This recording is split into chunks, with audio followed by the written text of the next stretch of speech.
각이 살아있는 정치평론 시사정각 시작합니다. 오늘도 각이 서는 두 분을 모셨습니다. 이승훈 민주당 전 전략기획부위원장, 송영훈 전 국민의힘 대변인 나오셨습니다. 어서 오십시오. 안녕하세요. 네, 이번 부동산 대책으로 서울 전역과 경기 12곳의 갭 투자가 전면 금지됐는데요. 이번 정책을 주도한 고위직 인사들이 갭 투자로 아파트를 샀던 것으로 드러나 논란이 상당합니다. 특히 이상경 국토부 차관의 발언이 논란에 기름을 부었는데요. 비판이 거세지자 이상경 차관 오늘 대국민 사과를 발표했습니다. 그 내용부터 들어보겠습니다. 저는 국민 여러분께 정책을 보다 소상하게 설명드리는 유튜브 방송 대담 과정에서 내 집 마련의 꿈을 안고 열심히 생활하시는 국민 여러분의 입장을 충분히 헤아리지 못했습니다. 진심으로 사과드립니다. 또한 저의 배우자가 실거주를 위해 아파트를 구입했으나 국민 여러분의 눈높이에는 한참 못 미쳤다는 점을 겸허히 받아들이고 재차 사과의 말씀 올리겠습니다. 자, 들으신 것처럼 이상경 차관 사과이자 또 해명, 본인의 발언에 대한 해명을 내놓았는데 어떻게 좀 들으셨어요? 그러니까 이 사과로 좀 여론이 가라앉을지 어떻게 예상하십니까? 그 국민들의 좀 감정선을 건드리는 부분이어서 예. 가라앉을지는 솔직히 잘 모르겠습니다. 다만 이 국토부 차관이 한 발언 자체가 잘못된 건 없어요. 집값이 안정되면 사라. 노원, 도봉, 강북 같은 경우는 죄송하다 뭐 이런 표현을 썼거든요. 예. 다만 잘못된 표현은 아닙니다만 국민들 입장에서 보면 갭 투자를 준비한 분들이 있을 거잖아요. 그런데 이분들은 갑자기 계획이 차질이 생겼기 때문에 여기에 대해서 화가 난다거나 굉장히 불만이 있을 수 있거든요. 그런데 그런 분들에게 집값 안정되면 사라라고 하는 말이 맞는 말이지만 굉장히 기분 나쁜 말이잖아요. 그리고 또 이분이 이제 1년 전에 갭 투자를 통해서 부동산을 샀는데 이게 많이 올랐어요. 그렇기 때문에 거기에 대해서 또 기분이 나쁜 예. 것이기 때문에 결국 일단 사과는 잘했고요. 사과는 좀 잘했습니다만 배우자를 위해서 실거주를 위해서 샀다라고 하는데 이게 솔직히 좀 이해가 안 돼요. 본인이 같이 사는 거고 만약에 배우자를 위해서 실거주를 위해서 샀다라고 한다면 어떠한 이유로 예. 배우자하고 떨어져 있었기 때문에 구입을 한 것이다. 이런 것들이 구체화됐어야 되는데 아마도 또다시 비난이 올까 봐 구체적으로 말을 하지는 못한 것 같고요.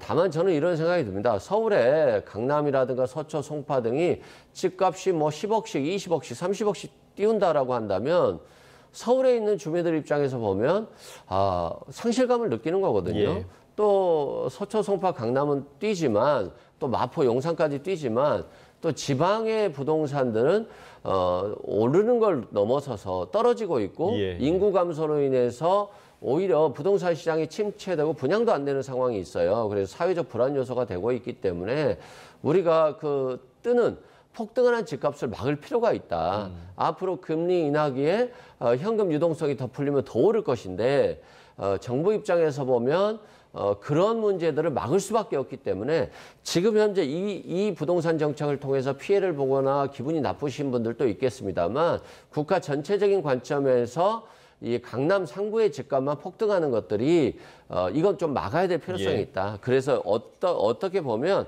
불가피한 측면이 있으니까 결과가 좋아질 수 있다는 측면에서 조금 국민들께서 조금 이해해야 될 부분이 있는 것 같다라고 말씀드립니다. 네, 국가 전체적인 관점에서 봐야 한다 이렇게 짚어주셨고 어떻게 보십니까? 그러니까 이상경 차관만의 문제는 아닌 것 같거든요. 그러니까 이번 정책을 주도했던 이른바 부동산 정책 5인방, 김용법 정책실장, 구윤철 경제부총리, 이혁원 금융위원장 지금 그래픽으로 나오고 있죠. 이찬진 금감원장까지 모두가 지금 보시면 밑에 저희가 자막으로 달아드렸습니다만 갭 투자, 또 증여 논란 이런 논란들이 있는 인물들이란 말이죠. 계속해서 좀 문제가 될 것 같긴 해요. 결국 이 힙15 부동산 정책의 핵심은요. 내로남불과 사익 추구입니다. 자, 화면에 나오고 있다시피 왜 이렇게 내로남불 사례가 계속 속출해서 발견이 되고 있는가? 결국은 본인들도 이런 규제라면은 지키지 못할 만한 그런 정책을 내놓았기 때문입니다. 사실 우리가 자본주의 사회에서 또 시장 경제를 하고 있는 국가에서 각자의 부를 증식시키고자 행동하는 것, 그리고 뭐 예를 들어서 전세를 끼고 집을 산다든가 선호지에 집을 갖고 있으면 그것을 오래 보유하고 싶어 하는 것, 이런 것 자체는 비난받을 일이 아닙니다. 그런데 본인들은 이미 이른바 선호지라고 불리는 곳들에 다 집을 사놓고 혹은 갭 투자를 해놓고 앞으로는 들어오지 마라. 예. 너희는 못 산다라고 하는 정책을 내놓는 것이 핵심이잖아요. 그리고 더 나아가서 이렇게 쉽게 살 수 없는 정책을 내놓으면은 이른바 선호지라고 하는 곳의 아파트들은 더더욱 희소한 재화가 됩니다. 그리고 사람들은 더 사고 싶어해요. 그렇게 하면서 선호지에 있는 아파트들은 오히려 더 가치가 올라갑니다. 즉 본인들이 이미 사놓은 것은 더 비싸질 수밖에 없는 거예요. 예. 그런 점에서 내로남불을 넘어서 사익 추구라고 평가를 하는 겁니다. 그래서 이상경 국토부 1차관이 오늘 오전에 내놓은 저 입장에는 핵심적으로 들어가야 될 것이 없어요. 말보다 잘못된 것이 정책이기 때문에 그 잘못된 정책에 대해서 반성한다, 철회야 한다, 원상으로 돌려놓겠다, 죄송하다. 라는 것이 있어야 됩니다. 그게 없고 본인의 말에 대해서만 사과하겠다고 했기 때문에 그 말로는 국민들의 마음이 전혀 가라앉지 않을 것으로 봅니다. 네, 조금 전에 그 그래픽으로 보셨던 인물들 중에 특히 이찬진 금감원장, 자신이 보유한 강남 아파트 2채 중에 한 채를 처분하겠다 이렇게 말을 했다가 조금 말이 바뀐 부분도 좀 논란이 됐는데요. 그 내용 잠깐 보고 오겠습니다. 정작 본인은 강남에 같은 아파트 단지 내 2채를 떡하니 소유하고 있습니다. 눈높이에 맞지 않는 부분에 대해서는 뭐 한두 달 안으로 정리할 상황입니다. 정확하게는 제 자녀한테 양도할. 자, 저 처분을 한다라는 게 결국에는 이제 자녀에게 증여를 하겠다라는 뜻이었다라고 해서 더 공분을 사고 있습니다. 그러니까 현금 부자 아닌 사람들은 어떡하라는 거냐, 지금 이 얘기가 계속 나오고 있거든요.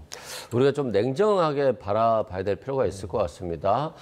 이분이 집을 정리하겠다라고 했는데 자식에게 증여하겠다라고 하면 당연히 기분 나쁘잖아요. 그 말 자체가 국민들께는 약간 속임수의 말을 한 것이거든요. 실제는 처분하는 것이 아니라 자식에게 증여를 통해서 자신의 부동산을 하나로 만드는 것이고 이건 결국 국민들 입장에서 보면 부의 대물림이 되는 것이기 때문에 당연히 기분이 좋지 않다. 그러나 우리가 갭 투자가 불법입니까? 불법 아니에요. 과거에도 다 갭 투자했었고 국민의힘도 지금 왜 갭 투자를 막았냐라고 비난하잖아요.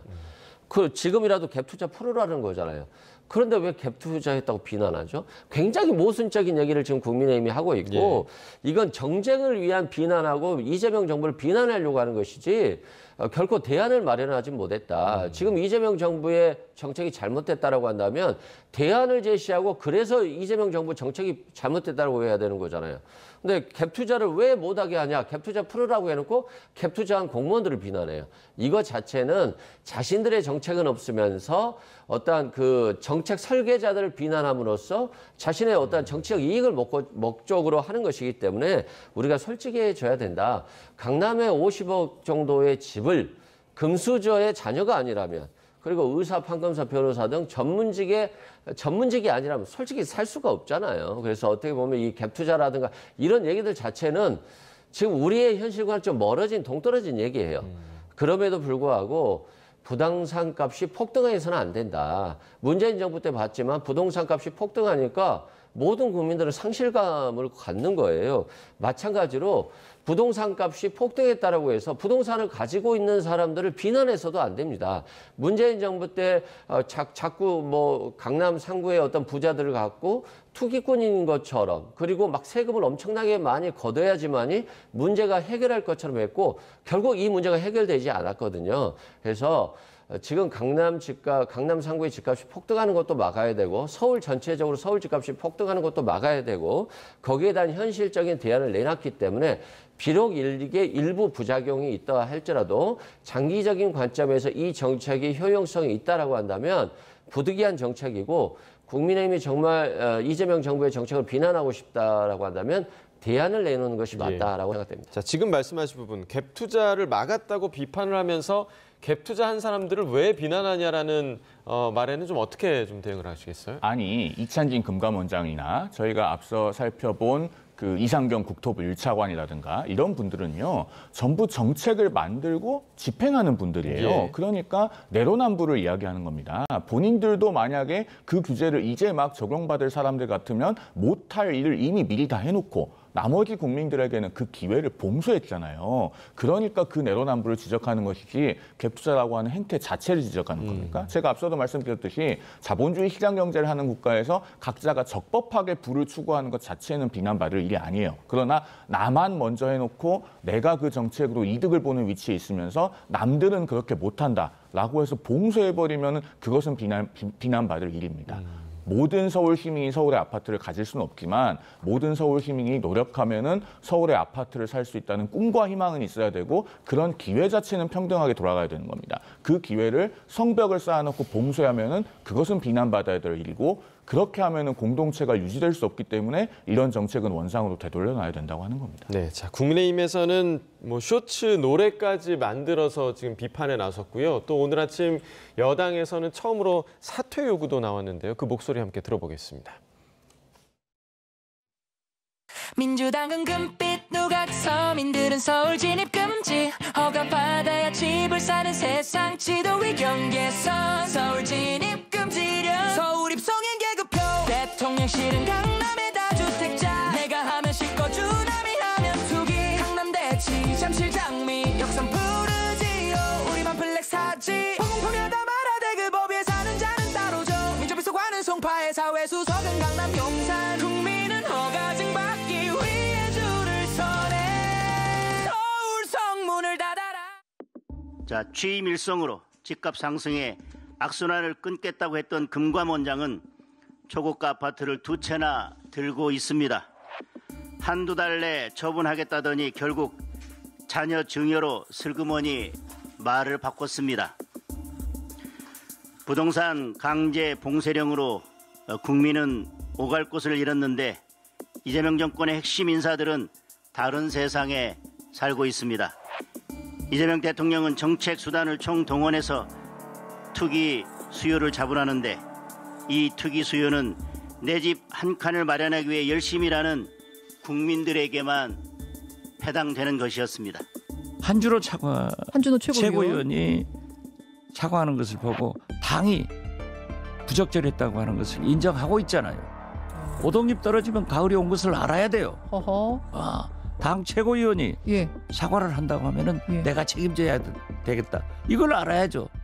특히 관리 출신 아니냐고요. 예. 이건 아니에요.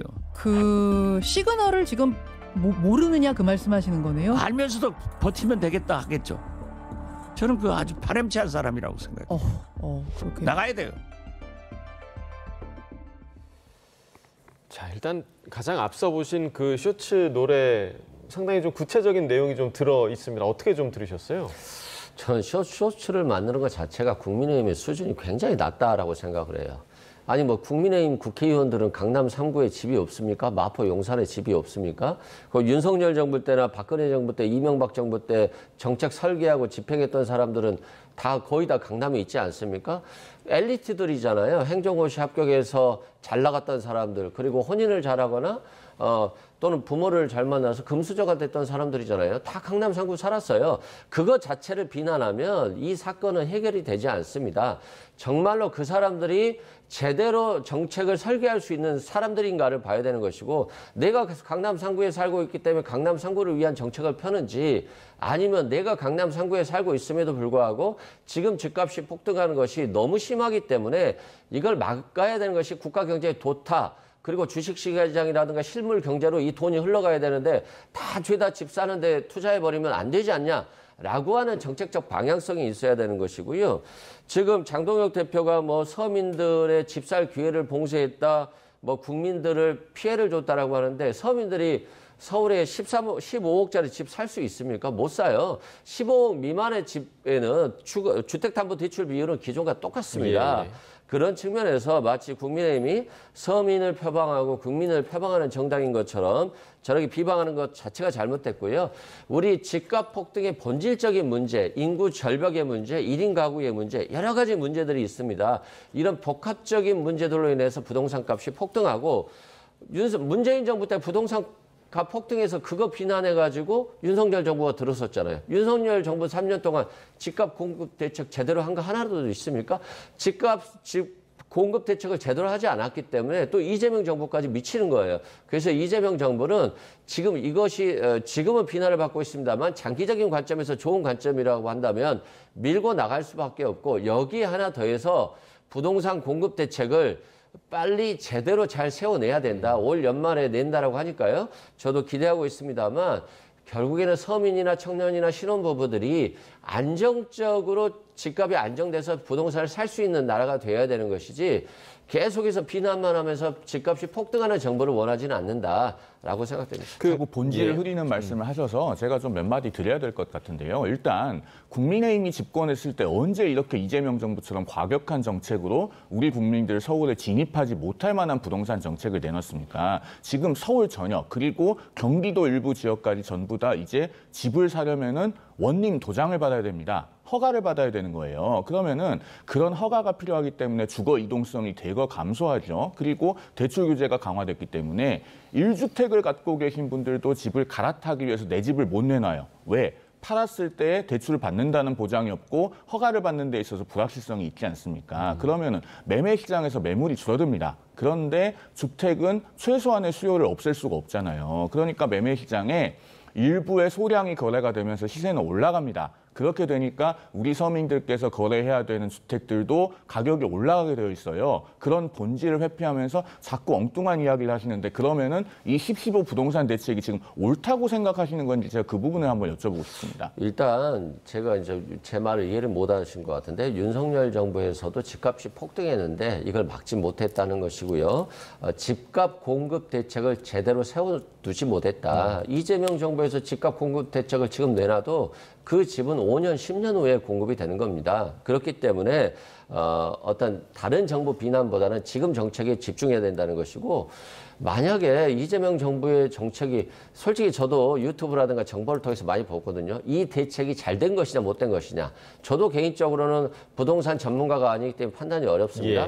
그런데 심지어 부동산 전문가조차도 어떤 대담을 하다 보면 이 정책이 정말 잘 됐다, 정말 잘못됐다라고 하는 것이 완전히 반반으로 나뉘어요.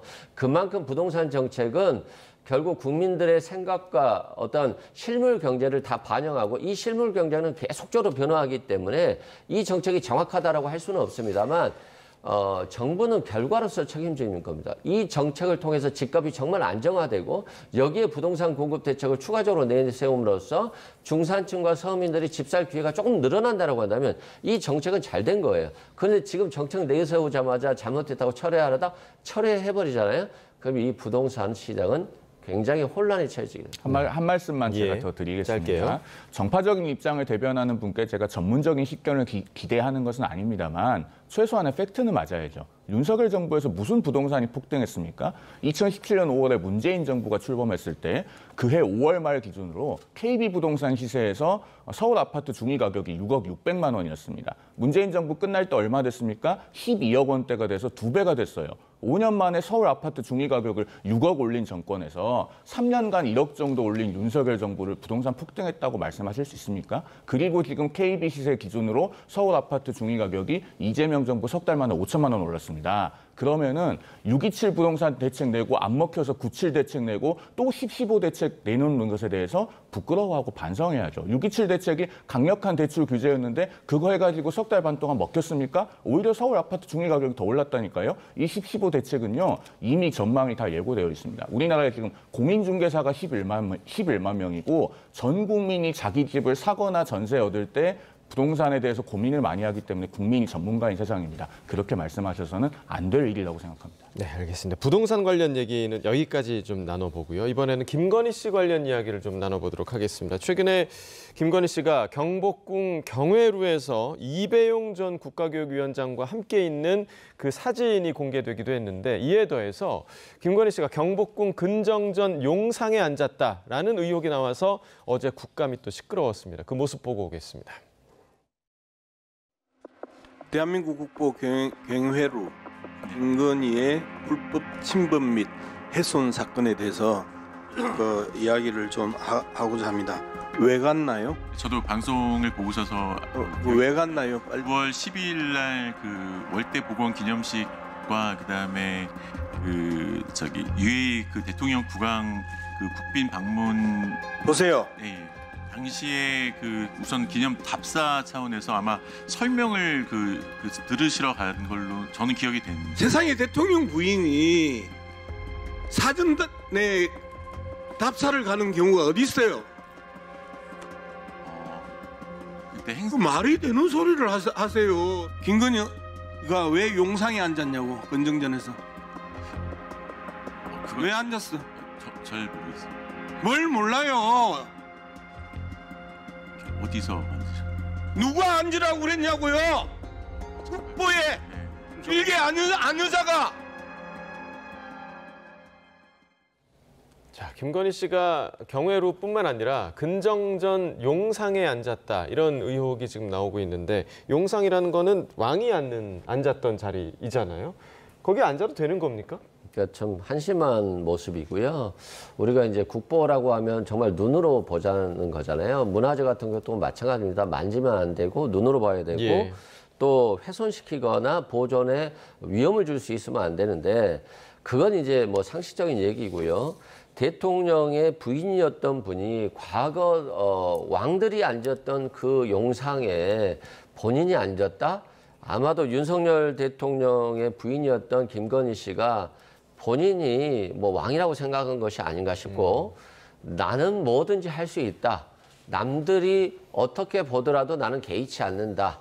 짝다리를 줍고 슬리퍼를 신고 일반인 출입이 금지된 곳에 가서 언제든지 가고 그 옆에는 금 거북이를 전달한 그래서 매관 매직 의혹이 있는 사람과 저렇게 서 있는 모습들이 정말 보기가 안 좋잖아요. 그만큼 국격이라든가 모든 것들이 무너졌고 대통령의 부인이 나 그냥 경회로 갈게 근정전 갈게 문 열어 한번 그냥 열어주는 뭔가 제도적인 전반적인 시스템이 어긋나 있는 것 같은 예. 마치 국가가 개인에 의해서 좌우되는 것 같은 저런 모습들을 보면서 참 한심하고 그렇기 때문에 윤석열 정부가 3년 만에 막을 내린 것이 아닌가 싶습니다. 이랬을 때 법적 책임도 있나요?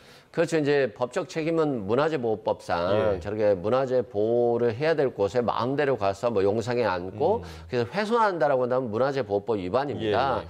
근데 법 위반을 떠나서 더 큰 위반이죠. 국민의 법감정을 위반하고 대통령의 부인이 저렇게 사사로이 움직일 수 없는 곳에 가서 어떤 태도를 보이는 모습들이 정말 너무 가벼워 보이고 그래서 국가가 너무 가볍게 국격이 실추된 것이 아닌가. 좀 국민들 입장에서 보면 정말 한심해 보일 것 같습니다. 자, 또 한 보도에 따르면 그 윤 전 대통령 부부가 국가유산 차담회를 상당히 다수 진행을 했다 이런 보도도 있었는데 왜 이랬을지도 좀 궁금하더라고요. 어떻게 보세요? 결국 김건희 씨가 그 이른바 용상에 앉은 것이라든가 예. 그런 국가유산 차담회라든가 그런 것들이 모두 다 바람직하지 않은 일들이고 부적절한 행동들이죠. 그리고 그런 일련의 언행들이 누적된 결과로 현재 특검도 받고 있고 예. 수사도 받았고 또 재판에도 넘겨져 있고 영어의 몸이 된 상태다. 그렇게 평가합니다. 다만 우리가 이 지점에서 동시에 하나 짚어봐야 될 것은 그 문제를 지적하는 양문석 의원의 언행입니다. 앞서 저희가 영상 봤습니다마는 일개 아녀자가 거기 앉아도 되냐고 그렇게 얘기하잖아요. 그런데 아녀자는 명백하게 여성을 낮잡아서 이르는 말입니다. 즉 여성이기 때문에 거기 앉아서는 안 된다는 어떤 성비하 발언으로도 해석될 수 있는 그런 대단히 부적절한 언행이에요. 자, 김건희 씨는 이미 구속됐고 재판을 받고 있고 아마 높은 확률로 감옥에 상당 기간 있게 될 겁니다. 그리고 감옥에서 나오게 되더라도 저런 행동에 대한 반복 가능성은 없어요. 그리고 우리 사회가 큰 교훈을 얻었기 때문에 아마 대통령 주변에서 저런 행위를 반복했다가는 살아남지 못하는 세상이 될 겁니다. 그런데 양문석 의원의 저런 언행이야말로 지금 굉장히 반복 가능성이 있는 것 아닙니까? 민주당이 이런 부분에 대해서도 자체적으로 좀 자정 노력을 기울이고 윤리적으로 적절한 제어를 하셔야 된다라는 말씀을 좀 아울러 드리겠습니다. 네. 제가 봤을 때 이 예. 아녀자라는 표현이 뭐 비하하는 목적보다는 정치적으로 비판하는 목적이었을 것 같아요. 예. 대통령의 부인이라 할지라도 이런 이슬을 하면 안 된다라고 하는 강한 메시지를 줌으로써 국민들이 좀 엉어리가 져 있는데 그걸 좀 풀어주기 위해서 강한 메시지를 낸 거다. 저는 그렇게 보고 있습니다. 예, 아마 뭐 그럼에도 불편함을 느끼셨을 분들은 뭐 있을 것 같다라는 생각도 좀 들고요.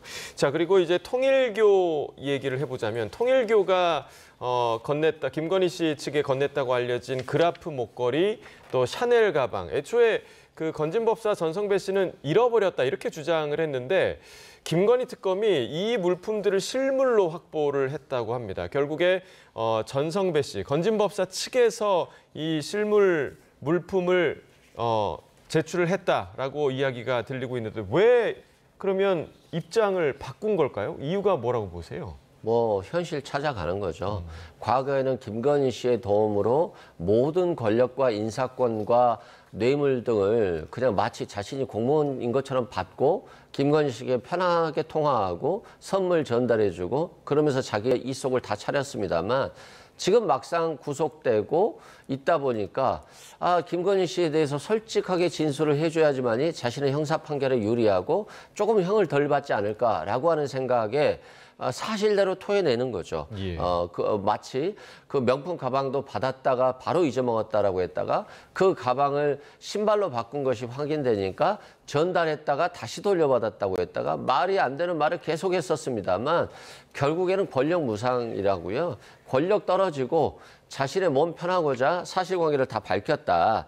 그럼에도 불구하고 김건희 씨는 아직까지도 그 세상이 바뀐 걸 모르고 이 명품백이라든가 모든 사실관계에서 범죄 사실을 부인하고 있기 때문에 국민 입장에서 보면 굉장히 화가 난 상태로 계속 있는 거죠. 그래서 좀 답답하다라고 말씀드립니다. 네, 자, 세상이 바뀐 상황에서 현실을 찾아가고 있다라고 평가를 해주셨고 아마 이분도 지금 현실을 찾아가는 게 아닌가 생각이 드는데 임성근 전 해병대 1사단장 휴대전화 비밀번호 20자리에 가까운 비밀번호인데 그동안 기억이 안 난다고 했다가 갑자기 또 생각이 났다고 하더라고요. 이건 왜 그런 겁니까? 그러니까 갑자기 기억이 났다고 하면서 무슨 종교적인 계기를 언급했잖아요. 굉장히 국민적으로 비웃음을 면치 못할 만한 발언이에요. 이 비슷한 일이 2022년에도 한 번 있었습니다. 그 탈원전 수사 과정에서 문재인 정부의 산자부 공무원이 그 PC에 있는 자료들을 삭제한 일이 있었죠. 그러면서 수사를 받으면서 이거 왜 삭제했냐고 하니까 신내림을 받은 것 같다라고 해서 당시에 신내림 서기관이라고 하는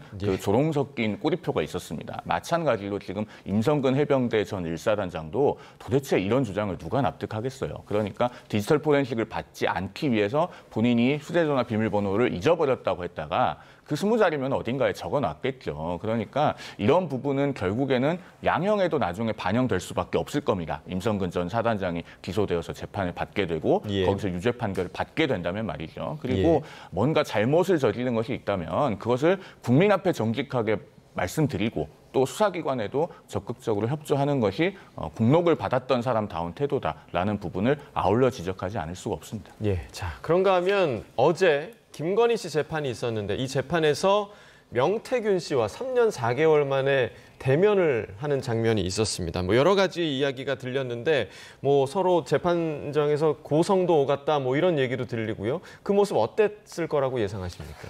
뭐 부끄러운 자화상이죠. 한때는 무상으로 여론조사해주고 그 대가로 국회의원 공천도 주고 굉장히 긴밀하게 비밀 정보들을 주고받으면서 이권을 탈취하다가 이제는 김건희 씨를 향해서 나를 구속시킨 사람이다라고 해서 비난하잖아요. 그럼 죄가 있는데 당연히 구속돼야 되는 거 아닙니까? 명태균 씨도 본인도 잘못 있어서 구속이 되고 김건희 씨도 잘못이 있어서 구속됐으니까 피장파장입니다.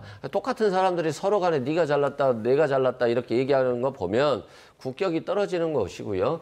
방송에서 건진법사, 명태균 다 이 주술가들이 왜 윤석열 정부에서 이렇게 활개를 치고 살았을까. 그래서 이 정부가 3년 만에 막을 내린 것들이 결국에는 주술에 의해서 막을 내린 것이 아닌가 이런 생각이 들고요.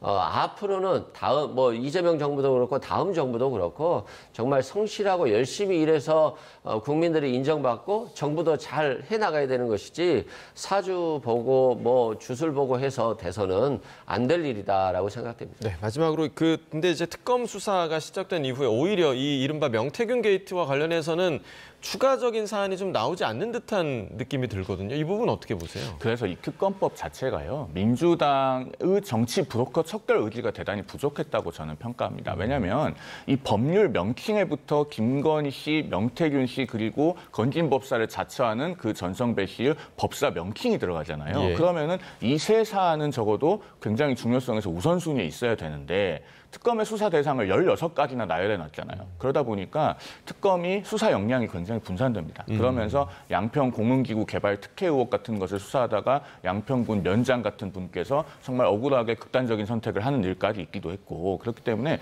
민주당 이 법안을 사실 바람직하게 만든 것인지에 대해서 좀 돌아봐야 됩니다. 그리고 명태균 씨 문제는 아직까지 수사 기간이 남아있기 때문에 물론 명태균 씨의 말을 액면 그대로 다 믿는 것은 아니고 그 주장에는 허위와 진실이 섞여 있다고 보지만 적어도 진실에 해당하는 부분 그리고 그중에서 위법한 부분에 대해서는 철저하게 수사해서 우리 정치가 도려내는 계기로 삼아야 됩니다. 그렇지 않으면은 어딘가에서 이런 음습한 정치 브로커들, 제2, 제3의 명태균 씨 같은 사람들이 활개치고 다닐 가능성이 있기 때문에 그것을 차단하기 위해서라도 좀 특검이 남은 기간 동안 이 부분에는 수사 역량에 집중할 필요가 있지 않는가 하는 개인적인 생각을 아울러 말씀드립니다. 알겠습니다. 여기까지 듣겠습니다. 이승훈 민주당 전 전략기획부위원장, 송영훈 전 국민의힘 대변인과 이야기 나눠봤습니다. 고맙습니다.